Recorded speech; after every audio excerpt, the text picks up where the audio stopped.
Rejoicing in Bhagavan Ramana, Sarada Natarajan. Interviewers asked me, have you met Ramana? Talked to him? Listened to his voice? Got drowned in his famed silence? When have you seen him? How? I reply, oh, many times.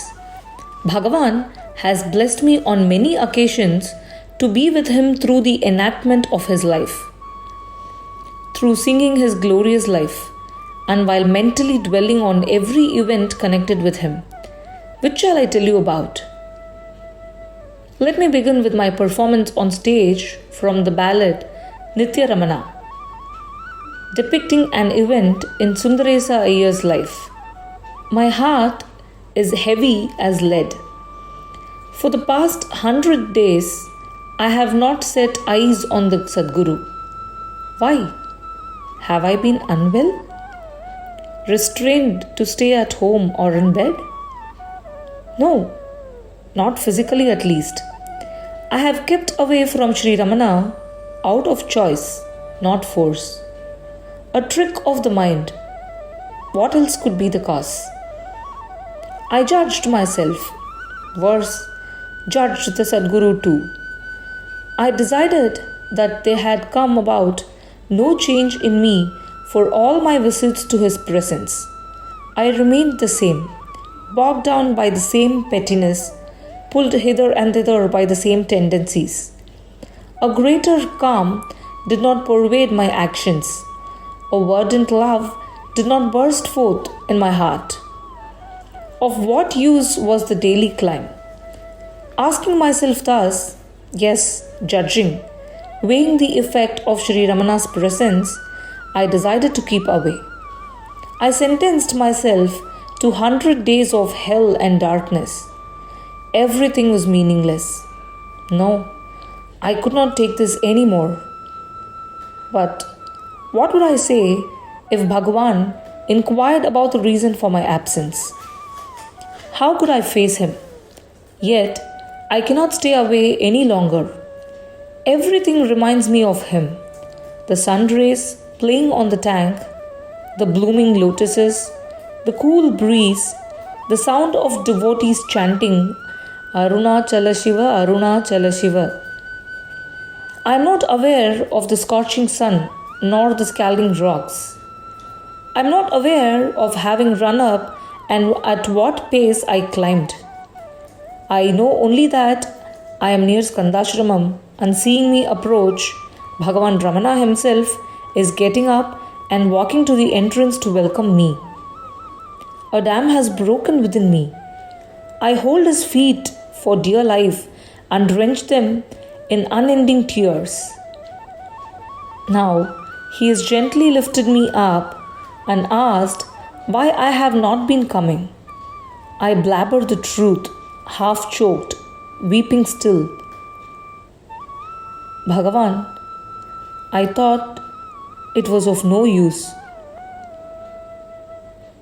What if it was of no use? You felt the difference, did you not?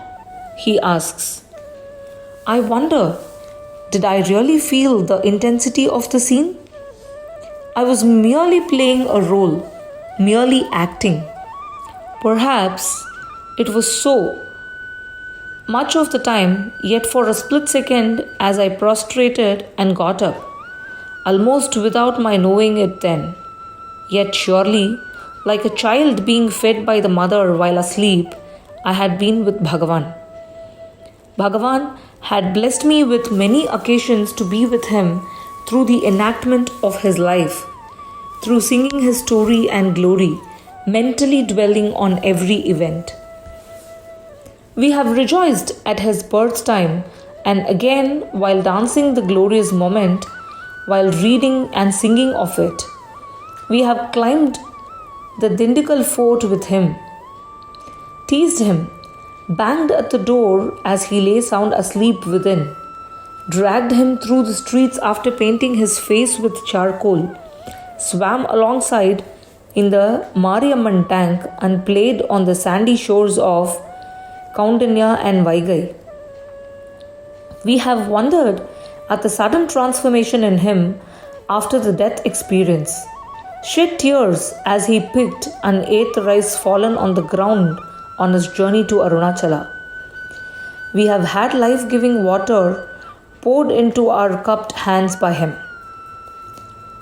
We have shared stale gruel with him and had it sweetened beyond compare by his touch.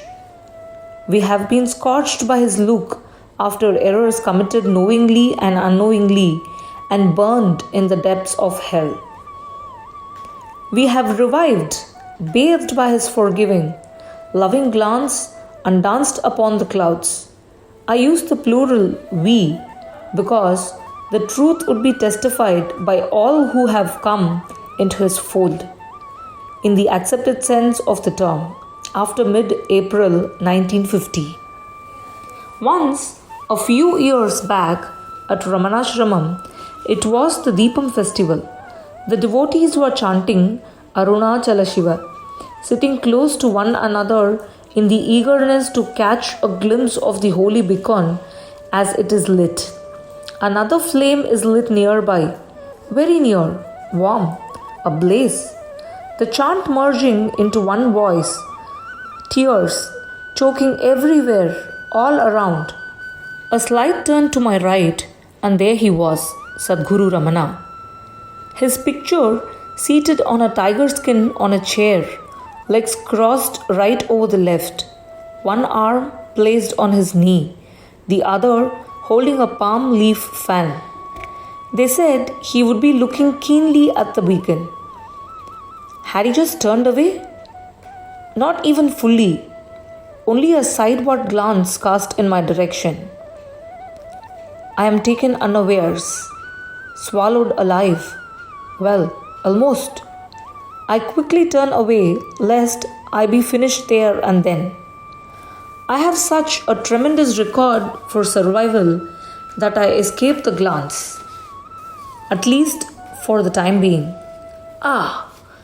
But happily, he doesn't give up easily. We meet again and again. It was just the other day that I lifted my eyes from work and found the compelling glance on me, a mischievous smile playing on his lips, a smile that was not there the previous time. And then, not so long ago, I walked into the office and there he was standing right in front, facing me, majestic, towering, so awesome that one melted into nothingness. The wonder of the first meeting, yet the familiarity of age-long friendship. Excuse me, interrupted one of the interviewers.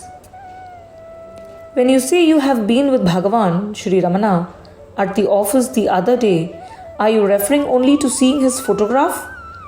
Or was it a vision for some sort?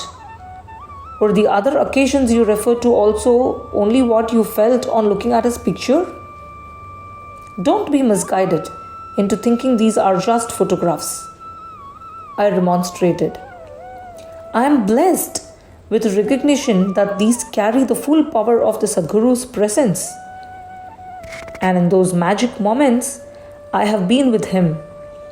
In the many pictures of the twinkling smile, the enveloping look, the graceful bend of the head, the sidelong glance, the quizzical raising of brows, the intent gaze, distant yet near, the shining eyes.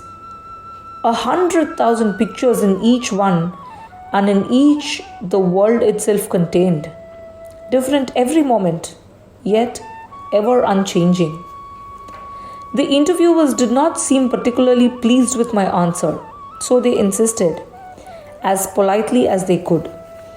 Can you tell us when exactly you came to Ramana?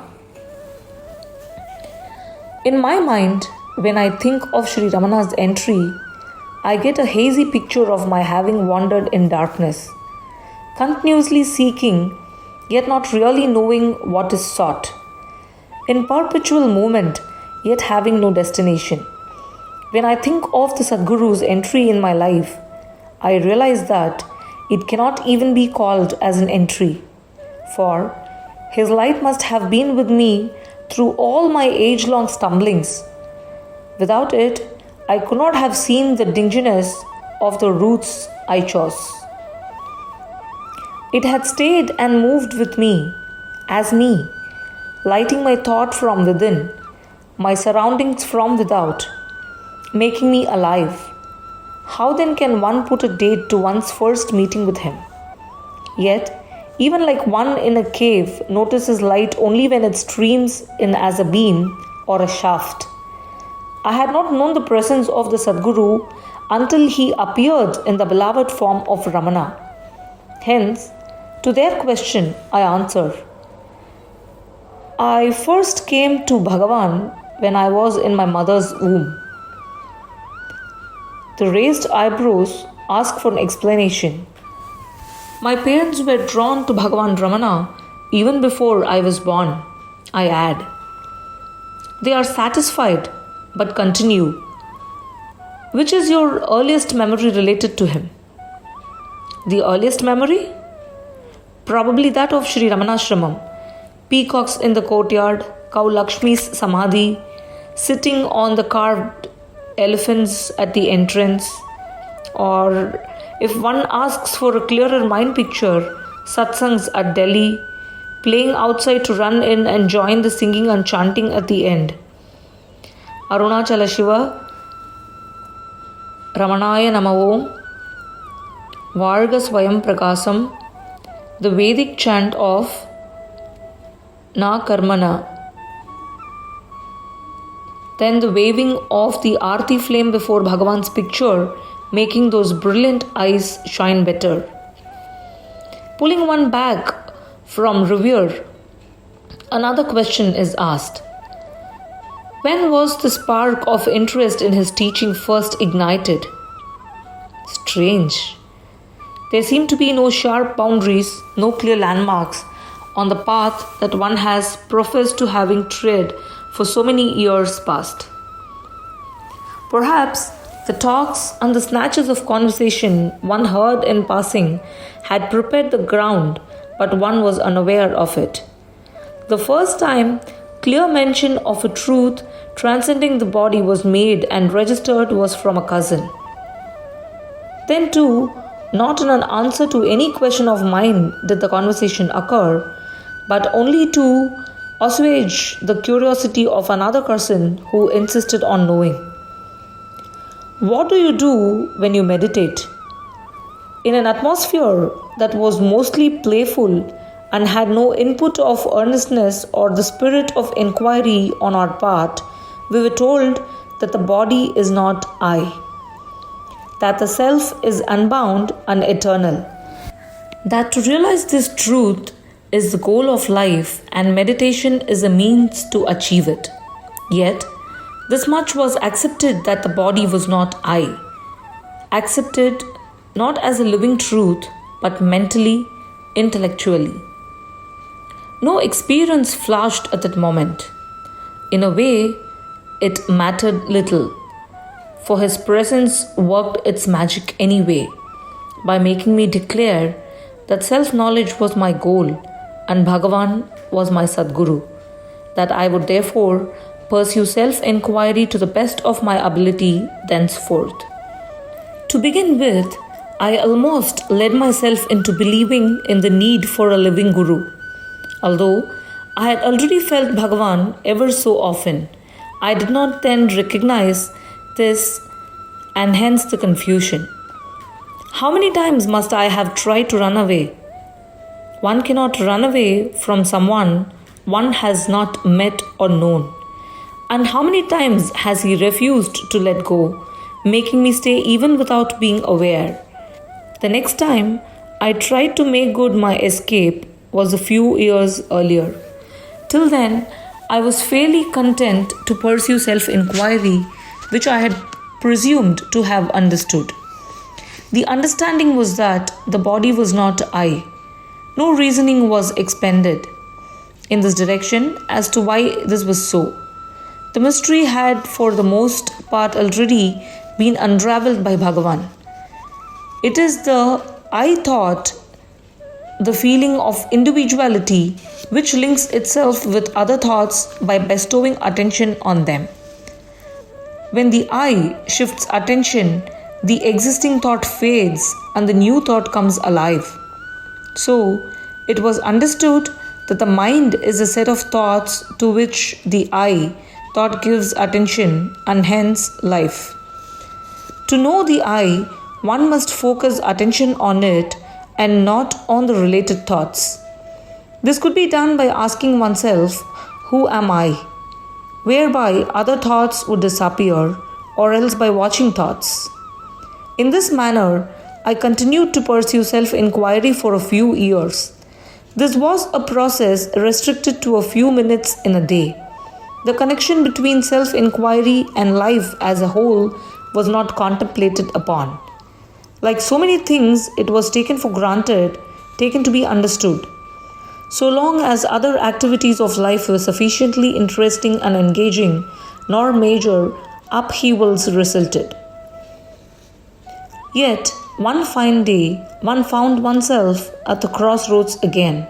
Perhaps it was the fact that one phase of student life had been left behind and one was unsure of the next. Or else, it may have been the unacknowledged impact of the repeated nagging of friends. All this is mere conditioning, they said. There is no such thing as the self. I dismissed them, saying everything was a result of conditioning, from eating and sleeping habits to the entire mode of life. Why should this not be? Yet, it was not exactly the right answer. Bhagavan had shattered all possible skepticism by experiencing truth in a sudden flash. With no background or awareness of the scriptures, not even having heard of the word self, he became aware of it and remained steadily in the awareness. What greater proof was required that this was the natural state, totally beyond the realm of conditioning? The truth, in fact, was the other way round, that it was conditioning that kept us from being self-aware. This logic, however, came to me only later, and for the time I chose a different path to disprove the theory of conditioning.